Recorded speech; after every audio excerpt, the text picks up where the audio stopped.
Buenas tardes. Quisiera fraternalmente agradecer la invitación que se me hizo para participar por primera vez en este seminario de la red de intelectuales en defensa de la humanidad de la persona de Pedro, y para volver a compartir con ustedes algunas reflexiones que estamos haciendo últimamente. Cuando Pedro me pide el tema de la exposición en general, yo estaba trabajando ya estoy trabajando varias ideas, porque por esos azares de la vida me tocó estar presente el día de la renuncia, del golpe católico en Bolivia, y pude ver en vivo, o como dice Walter Martínez, en pleno desarrollo de todo lo que estaba pasando. Entonces, a partir de eso, es un poco lo que hacemos con Finkelhammer y Zimmermann. ¿Cómo es que podemos, a partir de los hechos que aparecen en la realidad, pensarla a ella de tal modo que seamos capaces de hacer una tematización o una reflexión pertinente a eso que estamos pensando? Nuestra reflexión no es por informes o por lectura de artículos, sino por lo que he visto personalmente. Entonces, había llegado a México, inmediatamente hice una pequeña declaración y ahí anuncié que iba a escribir artículos cortos en los cuales iba a intentar reflexionar en torno a lo que estaba pasando. Pero este servidor ya no sabe escribir cortitos, sino porque me salen en páginas y páginas y páginas y páginas. Entonces ya no pueden salir en artículos como La Jornada, ¿no? Entonces supongo que va a salir un libro. Entonces, el tema que he elegido para esta exposición se llama Bolivia, la crisis como forma de conocimiento. Es un diálogo implícito con René Zabaleta Mercado, el más grande pensador boliviano del siglo XX. Y en parte lo es porque en toda esta crisis, estas 3-4 semanas, vi como muchos alumnos de Zabaleta, que al principio apoyaron el proceso, se voltearon, pero de la forma más fea, más fea. Entonces, mi pregunta siempre es, ¿no? ¿Cómo es que gente que eran de los nuestros, surgieron con los nuestros? Y algunos de ellos fueron, inclusive, sirvieron de ejemplo para este servidor. Y de pronto se voltean, pero en el pésimo sentido de la palabra, ¿no? Se justifican el golpe, ¿no? Y escriben encima de ellos. O sea, no son tontos, ¿no? Y además gente que, digamos, tenía cierto tipo de estatura moral, por decir. Recuerdo un ejemplito para que entiendan la dimensión, ¿no? Cuando era joven, tenía como 21 años, estaba con uno de estos compañeros y tenemos que hacer una diligencia y salir al extranjero. Yo tenía 21 años, o sea, era mayor de edad, podía sacar el pasaporte, pero él no, tenía 20 años, él no podía sacar el pasaporte. Entonces le digo, miéntele a tus padres, ¿no? Y diles que estamos yendo de vacación aquí a conocer, qué sé yo, y para sacar el pasaporte, ¿no? Entonces él me dijo, no, es que no puedo mentir. ¿Por qué no vas a poder mentir? Me dice, porque el hombre nuevo no puede mentir, no debe mentir. El burgués sí puede mentir. Entonces, son ejemplos que a este servidor le ayudaron a crecer, digamos, entonces, y ver cómo este tipo de gente se voltea. Entonces, de muchos de los hechos que he visto, estoy tematizando, hay uno que me llamó la atención, en torno del cual yo quisiera reflexionar, y por eso puse este título. Es ver cómo es que, fíjense, estaba comentando ahorita con el compañero embajador de Bolivia, vi cómo Luis Camacho, José Luis Camacho, estaba en Santa Cruz, ¿no?, con la carta de renuncia en mano, prometiendo,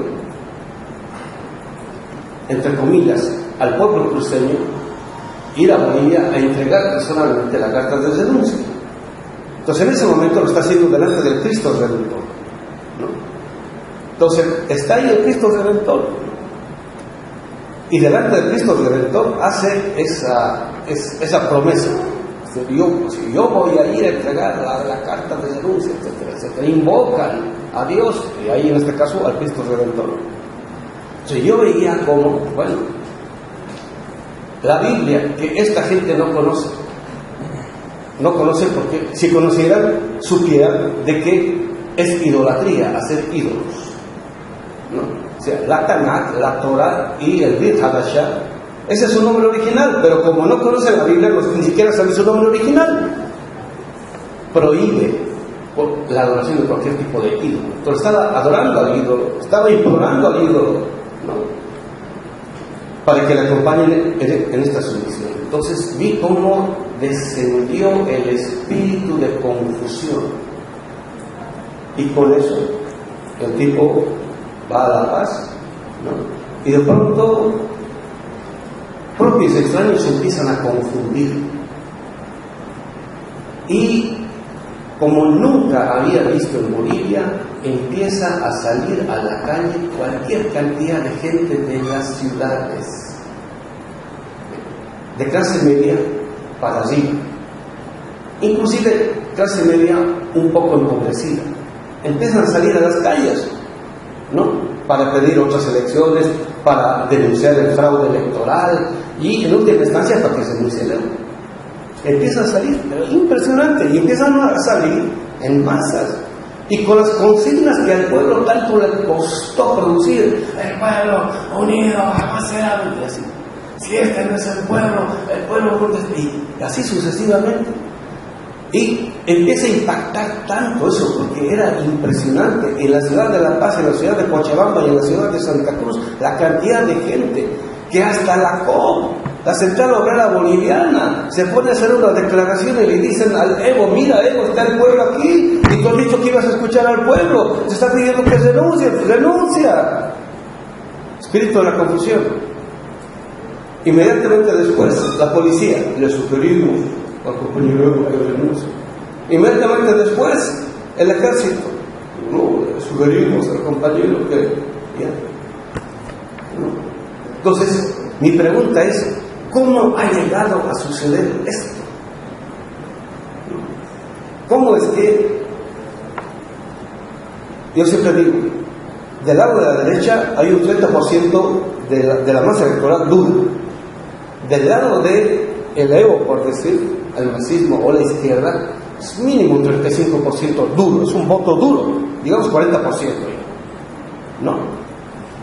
Entonces, en las segundas elecciones, no en la primera, en las segundas elecciones, el Evo ganó casi con el 64%.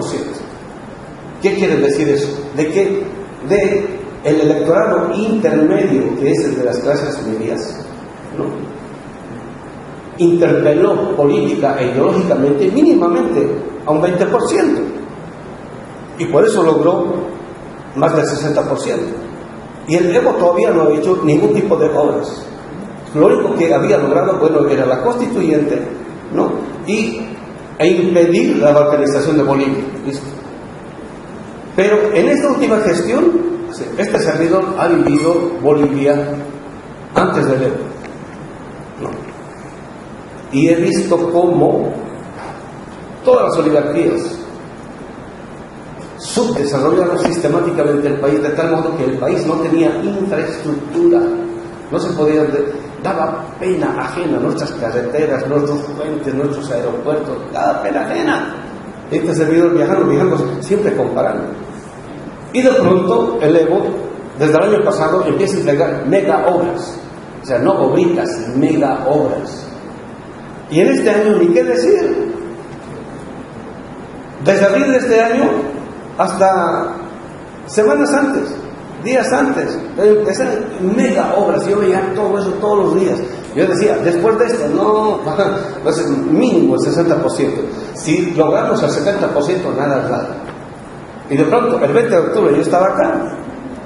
Estoy viendo, es decir, todo el día, ¿qué está pasando? ¿Qué está pasando? Y de pronto, apenas estábamos logrando el 46%, 47%. Yo digo, ¿qué pasó?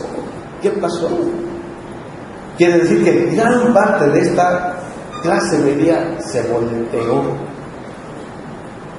Mi problema es entender por qué sucedió eso. Porque si la gente de las clases medias no hubiese salido a las calles como salieron, no hubiese habido golpe, porque necesitaban una masa de gente como para poder justificar este tipo de golpe. Ya estaba preparado, muy bien preparado por los aparatos ideológicos de las transnacionales, no son del Estado, porque el Estado no controla los medios de comunicación, están en poder de las transnacionales, y no de ahora. Toda la década del 90, todos los medios de comunicación se han privatizado y el Estado apenas tenía un canal y medio, por decir, ¿no? Y digamos, sin una política comunicacional como capaz de contrarrestar todo esto. Entonces, durante todo este tiempo, desde antes del 29, o sea, el 2016, desde antes estuvo preparando a toda esta gente. Tal es así que esta gente se volteó. Entonces, ¿cómo sucedió esto? ¿No? Una revolución democrática, cultural, todavía no socialista, que empieza en 2006 y a los 13 años truena, ¿no? O sea, no es 3, 4, 5 años, son 13 años, ¿no? Con un antecedente desde la guerra del agua y la guerra del gas. ¿Cómo ha sucedido esto?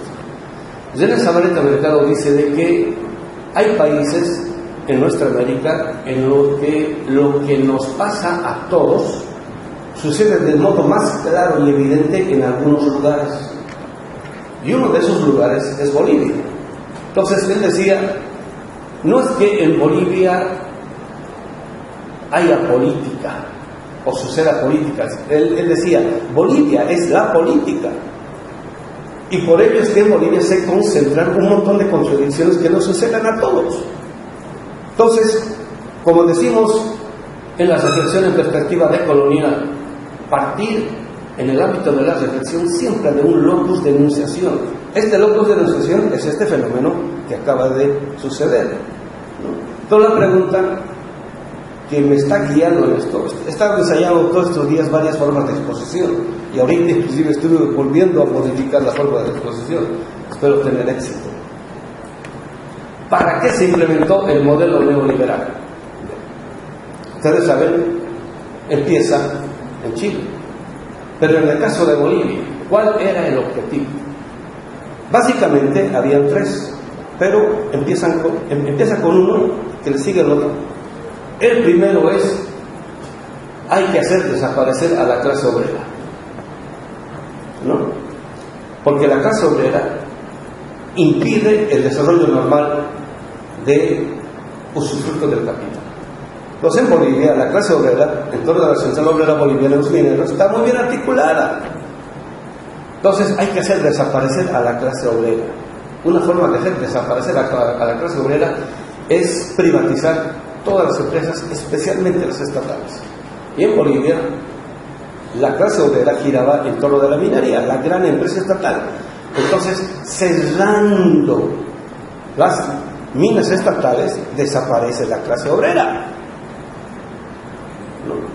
Una vez que desaparece el aparato productivo fundamental en Bolivia, desaparece la clase obrera, que era el sujeto sobre el cual cualquier tipo de proyecto de revolución se podía sostener.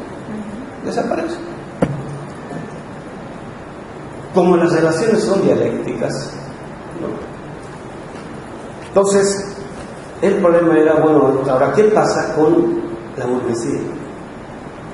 En mi opinión, hasta antes del modelo neoliberal, en muchos países existía todavía burguesías con conciencia nacional, porque nuestros aparatos productivos todavía eran nacionales, y porque eran nacionales, nuestros burgueses o los grandes empresarios nuestros, que porque era todavía un capital nacional productivo, pensaba políticamente en sentido nacional.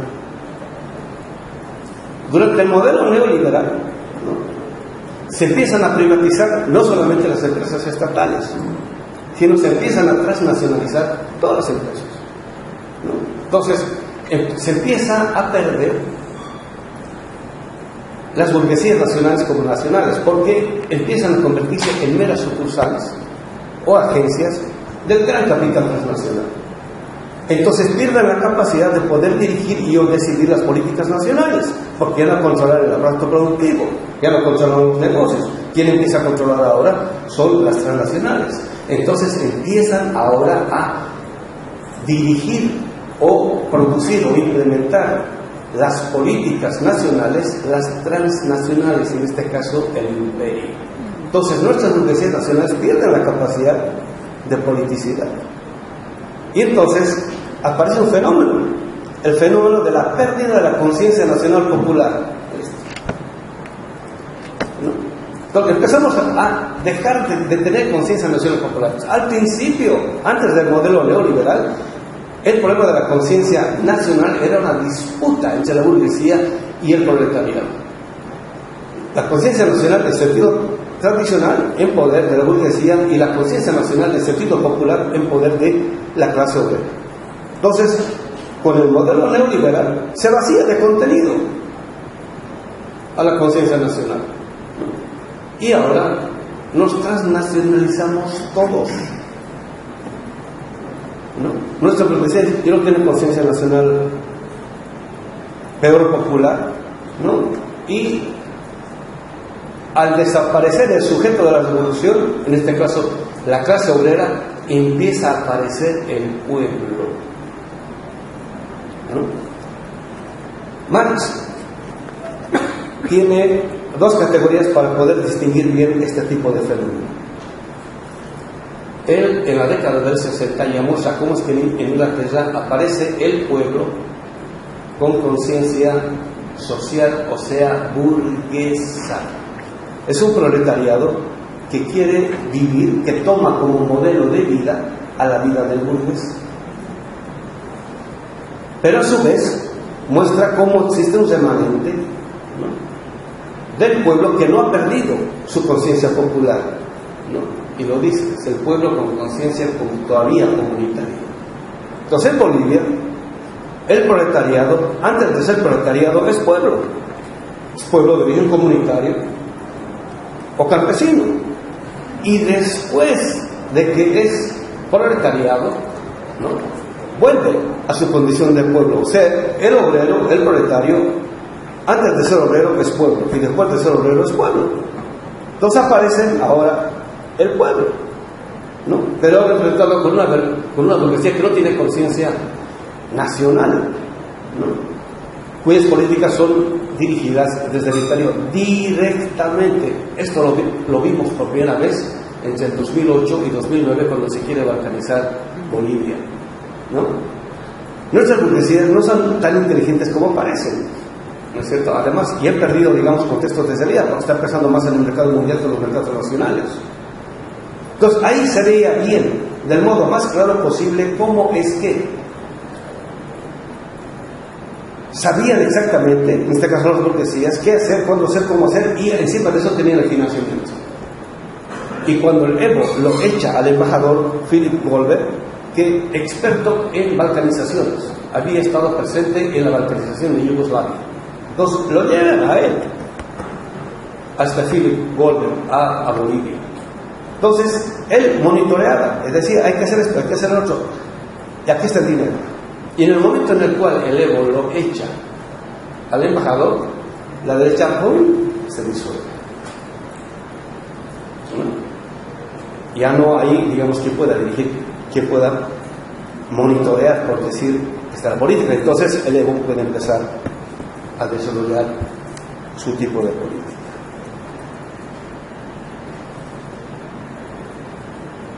Mi problema es, ¿qué pasa ahora con la ciencia social?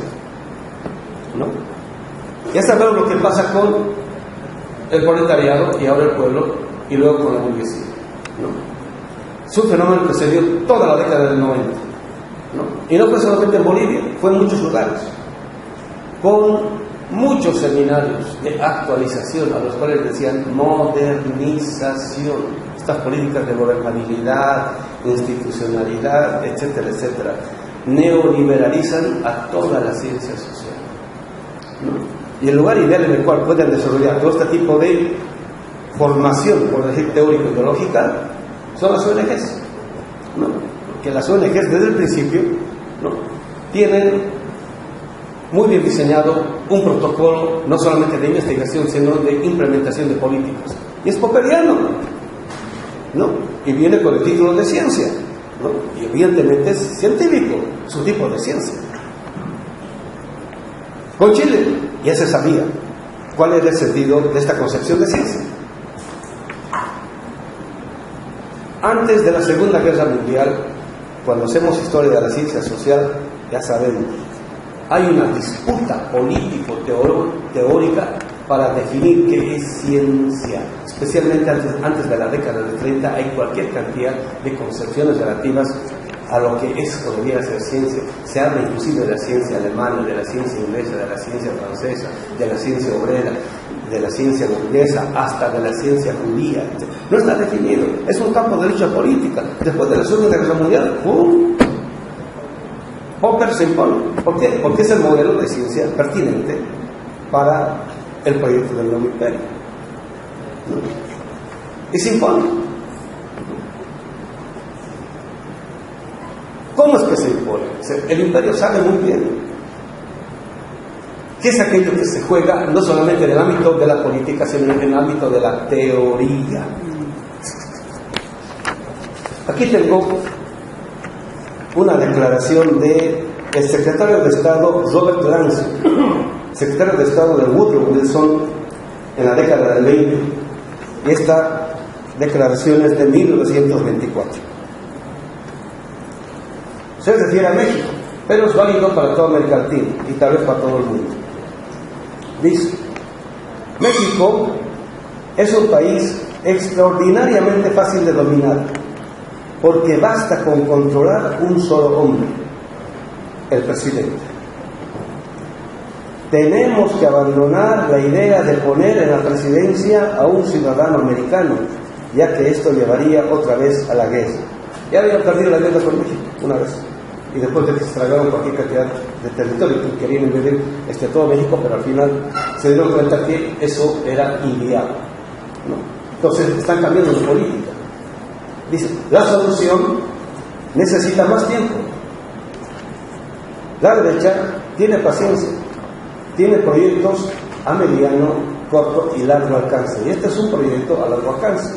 Dice: debemos abrir a los jóvenes mexicanos, ahora sería a los jóvenes latinoamericanos, ambiciosos y con capacidad de liderazgo, las puertas de nuestras universidades y hacer el esfuerzo de educarlos en el modo de vida americano, en nuestros valores y el respeto al liderazgo de Estados Unidos. Con el tiempo, esos jóvenes llegarán a ocupar cargos importantes. Finalmente, se adueñarán de la presidencia. Entonces, sin necesidad de que Estados Unidos gaste un centavo o dispare un solo tiro, harán lo que queramos. Y lo harán mejor y más radicalmente que nosotros, ¿no? Entonces, principios del siglo XX, los gringos tenían clarísimo la función de la ciencia social en un proyecto de dominación, ¿no?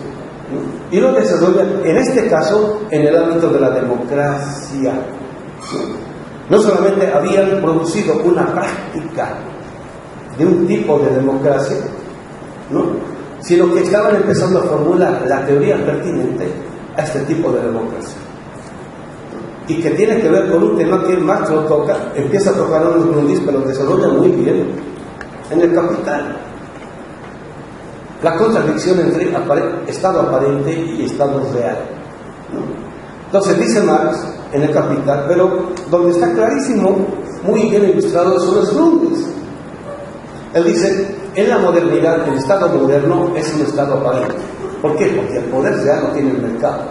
Y los agentes y los sujetos del mercado, ¿no?, son aquellos que funcionalizan al Estado en función del mercado. Por eso es que el Estado no es Estado en el sentido de Hegel, de que responda a las necesidades de un pueblo, sino responde a las necesidades del mercado. En ese sentido, el Estado es Estado aparente. Ahí aparece el tema, ¿no? Y lo sugiere Zabaleta. Ahora estamos trabajando el tema porque es reflexión con Zabaleta. Zabaleta ya nos quedó corto. Y ahora podemos entender por qué los sabaletianos también se dieron la vuelta. O sea, insuficiencia de la actualización de las categorías. Pero no estamos en el siglo XX, estamos en el siglo XXI, estamos en otro tipo de situación. ¿Cuánto tiempo le llevó a Estados Unidos convertirse en Estado real? ¿No? Mínimamente un siglo. Todo el siglo XIX, mínimamente. ¿No? De tal modo que cuando ya se han convertido en Estado real, ¿no?, pueden salir como imperio a convertirnos a nosotros en estados aparentes para poder dominarnos. ¿No? 1924, la idea la tienen clara, ¿no? Entonces, para convertirse ellos en estado aparente, en estado real, ellos tienen que construir, ¿no es cierto?, una forma estatal, político, económico, que les permita en el ámbito de la política reproducirse a sí mismo, no solamente como Estado real, sino como poder con pretensión de imperio. Y para que eso sea posible, es necesario constituirnos a todos nosotros en estados aparentes. Pero primero, ellos tienen que producir al interior de su país este tipo de realidad. ¿Cómo? Produciendo el Deep State. Es el poder que está detrás de todos los presidentes de turno. El problema, después de que se convierten ellos en estados real, el problema al interior de la democracia norteamericana no es quién sea el presidente, porque sea quien sea, tiene que hacer lo que dice y o dicta el Deep State. Ese es el que planifica las políticas a mediano, corto y largo plazo, ¿no? Y por eso han crecido y se han desarrollado, ¿no? Entonces, cuando nosotros queremos convertirnos en estado real, que esté al servicio de nuestro pueblo, eso es peligroso, a ese hay que tronarlo, hay que convertirlo en estado aparente del estado profundo y el Deep State norteamericano. Por eso es que necesita desde el principio desestabilizar el desarrollo de todos nuestros estados cuando se quieren constituir en estados reales o verdaderos. Es lo que pasó en Bolivia, ¿no?, que decía Zabaleta, ¿no? El problema en Bolivia es que no hay Estado. No somos Estado. Cada que queremos convertirnos en Estado, aparece un golpe. Bueno, en este caso aparece el embajador de los Estados Unidos, boicotea, truena, y así sucesivamente, ¿no? Y no es, en mi opinión, solamente el problema de los recursos naturales. Un gran analista mexicano, a quien respetaba mucho, acaba de decir, ¿no?, que en Bolivia el problema es el litio, el resto es mera retórica. Falso. A ver, ¿qué tipo de riqueza tiene Haití? ¿Y cómo le va a Haití?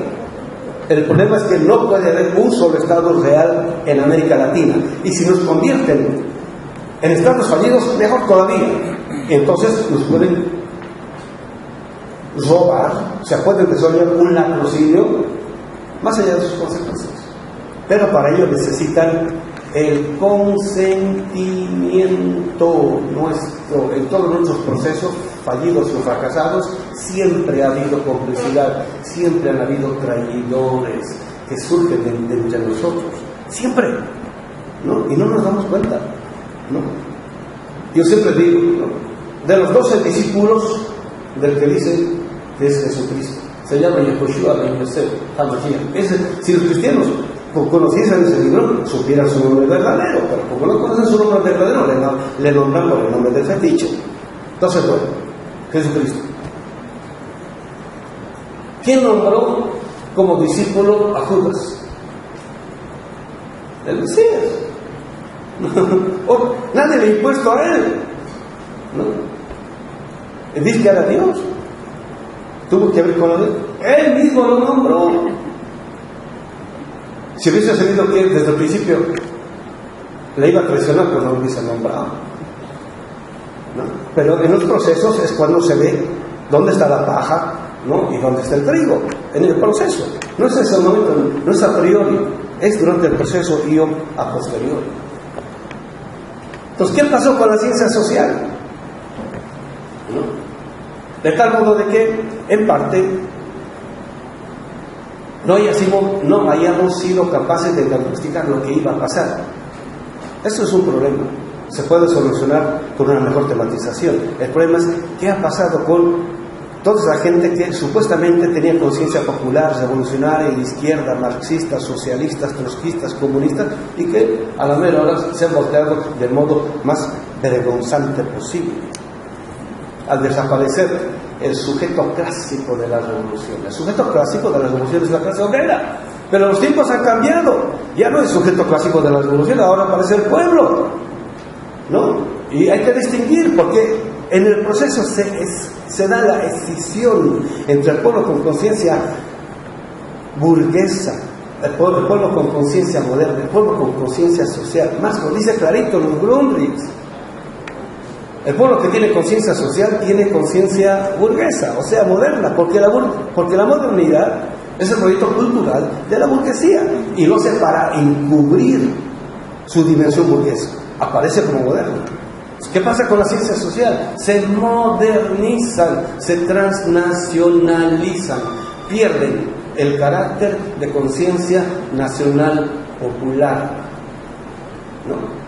Ayer estaba viendo en Telesur, ¿por qué es que los pueblos originarios del Amazonas están defendiendo y están con sus vidas ese territorio, no solamente la tierra? ¿Por qué?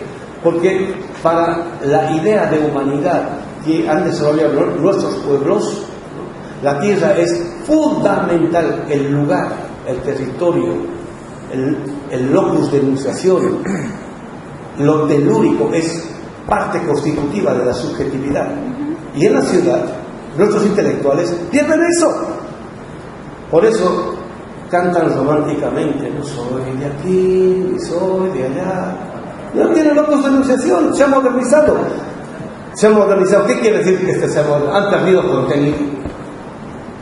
No, ya no contan. Por eso todos a partir de la teoría. Ya no es a partir de la realidad, del problema de la interpretación, ya no son los hechos. Pierden relación con los hechos, ¿no?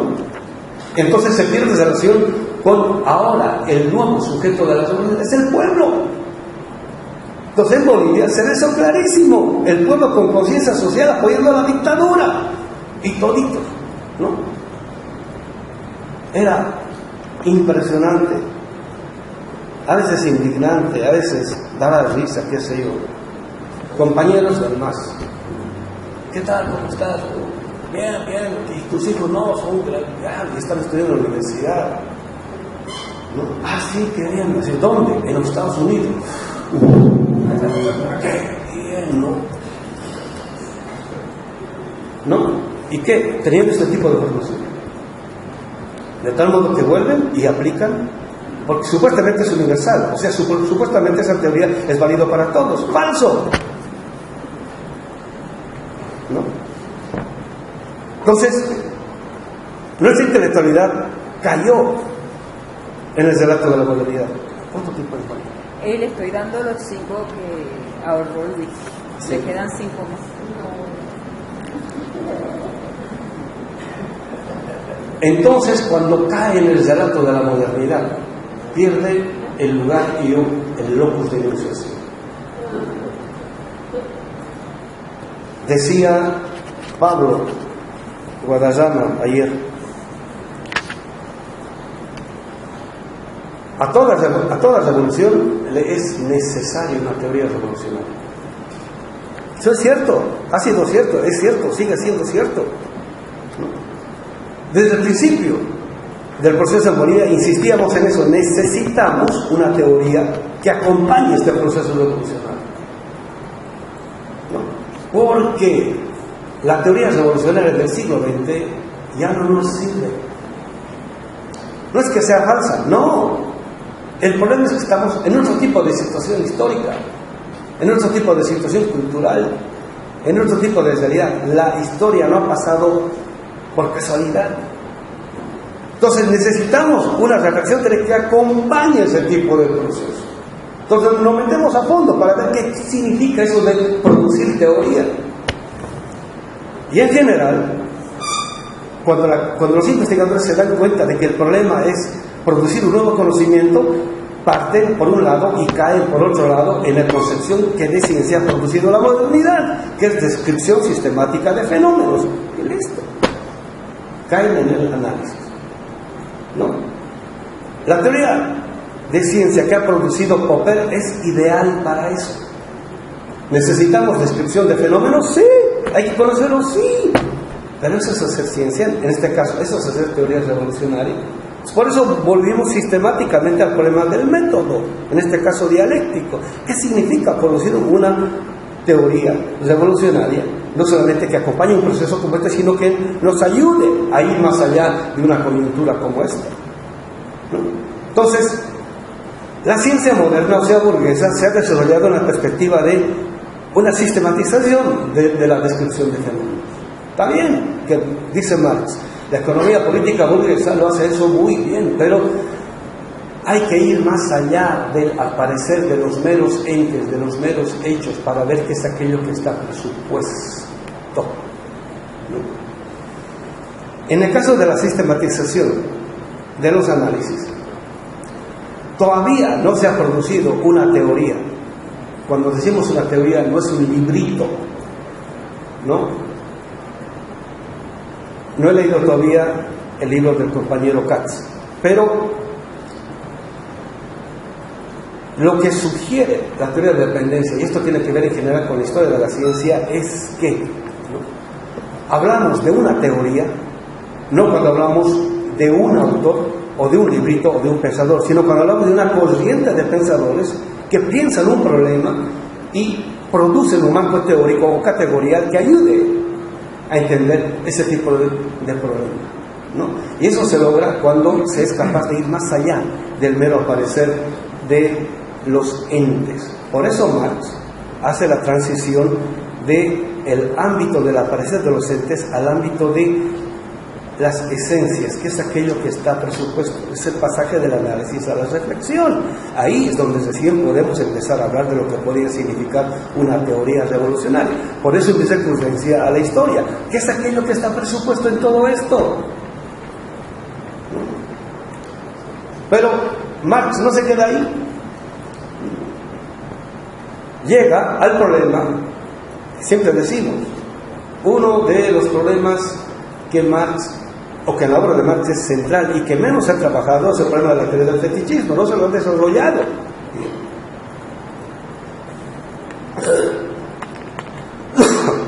Porque en la racionalidad dialéctica, de la cual parte Marx para ir más allá de ella, él dice bien clarito, hay que elevarse del ámbito de la descripción del aparecer de las abstracciones simples o singulares, al ámbito de la esencia, lo que está presupuesto en ella, que siempre es lo humano, en el caso de la mercancía, y después al ámbito de la doctrina del concepto, ¿no?, que en este caso es lo que está presupuesto en los seres humanos. Entonces, en la reflexión que Marx hace relativa a lo que significa el fetichismo, es crucial, fundamental y central para nosotros por lo siguiente.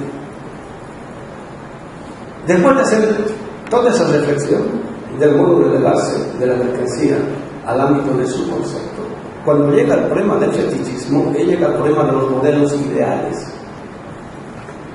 que es una forma racional de hablar de los grandes mitos o utopías. Los modelos ideales es una racionalización en el sentido de secularización de eso. Y él dice que el modelo ideal que presupone por un lado a Hegel y por otro lado a la economía política clásica es falso. En este caso es un fetiche, ¿no? Cuando estudiaba sociología en el área de economía, lo primero que nos hacían leer era el manual de economía política de Paul A. Samuelson. Y lo primero, en la introducción, lo primero que hace es desarrollar el modelo ideal en aquello que significa la mano invisible. ¿Listo? Porque cuando uno se traga eso, ya está dentro de lo que significa la economía burguesa. Cuando uno cree en eso, o sea, no hay un dato empírico, un hecho empírico o una investigación empírica capaz de demostrar ese modelo ideal, no existe, es creo o no creo, así de simple. Igual, en el Diosito Santo creo o no creo, así de simple. En el desarrollo, en la idea de desarrollo de la montaña, creo o no creo, así de simple. Que el espacio sea un plano hacia el infinito, creo o no creo, porque no hay forma de demostrar eso. Entonces Marx llega a eso y dice, eso es un fetiche, es el problema del fetichismo. Y cuando cuestiona todos los modelos ideales anteriores, inclusive los del capitalismo, dice, finalmente imaginemos el reino de la libertad. ¿No? Entonces, él, cuando dice eso, ¿no? Ya es un desarrollo a partir de Hinkelhammer, él está diciendo, señores, no podemos presuponer en la dinámica de investigación del pensamiento crítico, no podemos presuponer el mismo modelo ideal contenido en la filosofía moderna, pero a su vez en la economía política moderna, o sea, en la modernidad. Necesitamos tener otro tipo de modelo ideal que sea, o que sí, que funcione como un criterio de orientación para la práctica revolucionaria. ¿No? Y cuando llega a eso, imaginemos el reino de la libertad, es una secularización del reino de Dios. ¿No? Claro. Por donde queramos dar la vuelta, rascarle lo que sea, al final llegamos al reino de Dios y ahí está esta señora, ¿cómo se llama? La Alice, con Biblia en la mano, ¿no? O sea, llegamos al reino de Dios. Digamos, en alemán entre los alemanes, la filosofía alemana, en este caso Apple, ¿no? Es el lugar irremontable, nicht hinter der Wahrheit, es donde la razón más allá de eso ya no puede ir. O sea, el creyente, en este caso cristiano católico, más allá de esa idea de Dios ya no puede ir, con la razón ya no se puede ir, ¿no? El problema es ese tipo de modelo ideal que está presupuesto en otros pueblos. No, él está presuponiendo un modelo ideal, ¿no?, que le ilumina, que le hace aparecer un tipo de sujeto, que le ilumina, un tipo de sujeto. ¿Qué se corresponde con ese tipo de modelo ideal? Es un tipo de ser humano, un tipo de humanidad, el ser humano como ser supremo para el ser humano. Y es con lo que empieza Marx. Es su primer artículo en el cual él está criticando sistemáticamente a la dialéctica de Hegel. Él mismo le dice en el posfacio a la segunda edición del tomo del Capital. Ahí empecé, dice la crítica con este vato. No sé cómo se dirá en venezolano. Con este cuate, algo así. Ahí empecé la cosa. Entonces, y rematamos en esto, ¿no? ¿Qué es una idea de ser humano que presupone otro tipo de modelo ideal con el cual se pueda ir más allá del tipo de relación éticamente perversa con la cual empieza el capitalismo y se remata la modernidad, que es el crimen del fratricidio? Eso lo dice al final del capítulo 23 cuando cita a Horacio. En la cita de Hinkelhammer, que este servidor lo actualiza y desarrolla, es en el siguiente sentido. La cita de Horacio, que cita Marx, al final del capítulo 23 del Capital, no lo traduce el propio Marx, no, ya está en alemán, está mal traducido. Entonces, como Hinkelhammer conoce bien el latín, se pone a traducirlo bien, pues. Entonces, como está mal traducido, el máximo del siglo XX no lo puede entender bien. Entonces, Hinkelhammer lo traduce. Hay una maldición que pesa al Roma. Cuando dice Roma, está diciendo Inglaterra, ¿no?, que es el crimen del fratricidio. Todo sistema de dominio empieza con un gran fratricidio. La modernidad del capitalismo empieza con el crimen de los pueblos originarios, continúa con el crimen de los esclavos africanos, con el crimen de los campesinos rurales europeos. Y hasta el día de hoy sigue el crimen del fratricidio. Frente a eso, necesitamos otro tipo de humanidad. Ahora, ¿por qué dice eso? Lo primero que hace en la crítica de la economía política es decir, ¿qué es aquello que está presupuesto en la economía política liberal? Es una idea de humanidad, el ser humano como ser egoísta por naturaleza, que es una secularización, ¿no?, a partir de Lutero, que dice que el ser humano es pecador por naturaleza. Entonces, en la economía política, ¿qué es la relación no puede utilizar ese tipo de lenguaje? Está secularizando. O sea, el ser humano es egoísta por naturaleza. Además, es bueno que sea. Y la actualización de eso es el modelo neoliberal. No solamente es egoísta, ahora es codicioso, ambicioso, ¿no?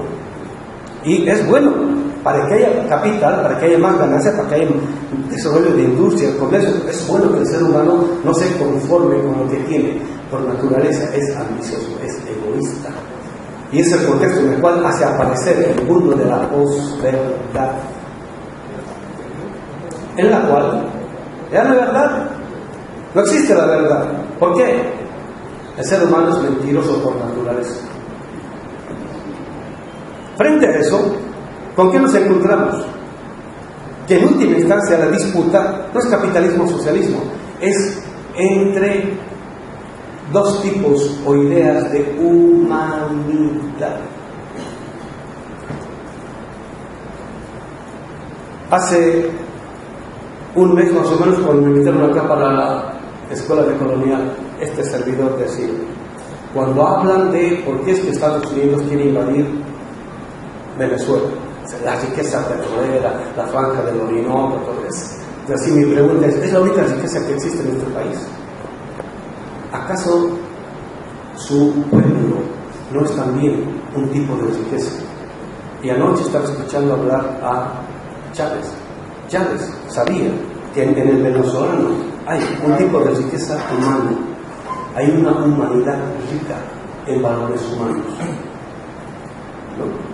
Entonces, eso que estaba presupuesto en la lucha de Che, de Fidel, de Martí y ahora de Chávez, tenemos que hacerlo explícito. Está implícito, en última instancia, ¿no es cierto? Teoría de la democracia, de la política y de la economía son mediaciones gracias a las cuales negamos o afirmamos un tipo de humanidad.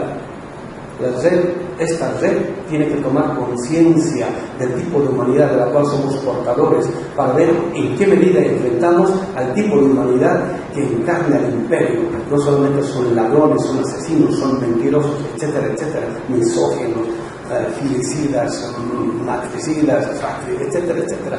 Encarnan toda la perversión humana. Y detrás de su idea de derechos humanos está eso. Hay que hacer un rastreo. Con George Washington, el ser humano es ser humano cuando es propietario, y lo dice muy bien Hegel, pero lo que le agregan estos cuates a partir del Locke es que el ser humano es ser humano cuando es propietario de esclavos, ¿no? Y desarrollar toda una práctica para... ¿Sí tengo también un poquito de tiempo? 5. Voy a terminar con esto. Ustedes se acuerdan del creador del linchamiento, es un tal William Lynch, ¿no? Él escribe una carta en 1712 a los negreros o dueños de esclavos del sur de Estados Unidos. O sea, todavía no es país, pero él tiene la práctica, ya sabe que su riqueza depende de tener o no esclavos, y los esclavos se rebelan, son seres humanos. Y les dice, voy a leer solamente partes de la carta. Caballeros, les saludo aquí en la costa del río James, en el año 1712 de nuestro Señor. Es creyente. Estoy aquí para ayudarles a resolver algunos de los problemas con sus esclavos. Dice, la antigua Roma nos envidiaría si mi programa fuera puesto en práctica. Mientras nuestro barco navegaba al sur del río James, nombrado por nuestro ilustre rey, cuya versión de la Biblia es bien querida por nosotros, se refiere a la versión King James de la Biblia. Es creyente, ¿no? Fetichizado, fetichista. Porque si conociera la Biblia, él sabría de que la Biblia es un manual de liberación. Sabría que después de Constantino se ha invertido y se lo ha convertido en un manual de dominación. Está la prueba, ¿no? Pero como los cristianos, ni católicos ni evangélicos saben eso, no se dan cuenta que es un manual de liberación. Dice, en mi bolsa tengo aquí un método infalible para controlar a sus esclavos negros. Dice, he subrayado en el amplio informe que les hace un número de diferencias entre los esclavos. Desde el principio nos han clasificado. Aquí el profesor Polanco podría describir muy bien cómo en la colonia a los mexicanos los clasificaban, ¿no? Cuando un negro se metía con una india, salto para atrás, y así el tipo de cosas.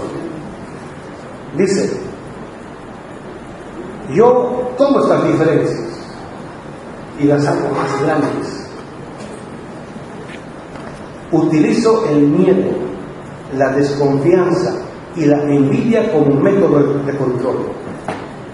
Estos métodos han funcionado en mi modesta plantación en la India occidental y estoy seguro funcionará en todo el sur. Dice, después de haber listado las diferencias, antes de ello debo asegurarles que la desconfianza es más fuerte que la confianza y que la envidia es más fuerte que la adulación, el respeto o la admiración. El esclavo negro, después de recibir esta adoctrinación, seguirá con su vida y se reafirmará y regenerará en sí mismo durante cientos de años, inclusive miles. No olviden que deben instar en contra al viejo negro contra el joven negro, al joven negro contra el viejo negro. Deben usar a los esclavos de piel oscura contra los de piel más clara. Eso funcionó muy bien en la escisión entre Haití y República Dominicana. Y a los de piel más clara contra los de piel oscura. Deben usar a la hembra contra el macho y al macho contra la hembra. Hay que predisponerlos todos contra todos y fomentar y premiar la denuncia.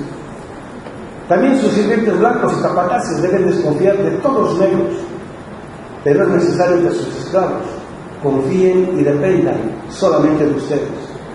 Sus esclavos deben amarlos y respetarlos, confiar en ustedes únicamente.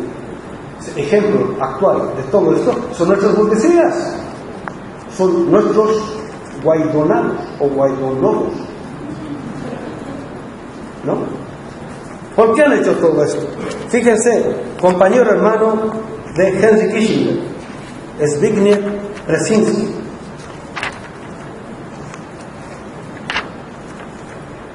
Él decía, aquí está, cuando de dominar se trata, es preciso para América Latina generar un sentimiento de inferioridad. Y para ello no basta con el látigo, se necesita teoría. Con la teoría de la democracia que ellos han producido, que les es funcional a ellos, nos siguen derrotando también. Es un escenario, es como un campo de juego, en este caso un campo político en el cual hagamos lo que hagamos, ellos siempre van a ganar porque está diseñado para que ellos ganen. Frente a ello, tenemos que producir otra teoría de la democracia. El problema no es tanto el nombre, democracia socialista, democracia comunitaria, que democracia humanista. El problema es el contenido, ¿no? Porque de lo contrario, como este tipo de gente que salió a las calles en Bolivia, que cayó ingenuamente en el discurso democrático de la modernidad, de que cualquier presidente que quiera reelegirse más de 2 periodos es un dictador, es falso. Necesitamos presidentes no con 2 o 3 quinquenios, por decir, sino con muchos más, porque necesitamos constituirnos en estados reales, y para poder constituirnos en estados reales necesitamos mínimamente unos 50 años. Necesitamos producir una teoría que acompañe este tipo de proyecto político para ir más allá de este drama en el cual estamos metidos. Muchas gracias.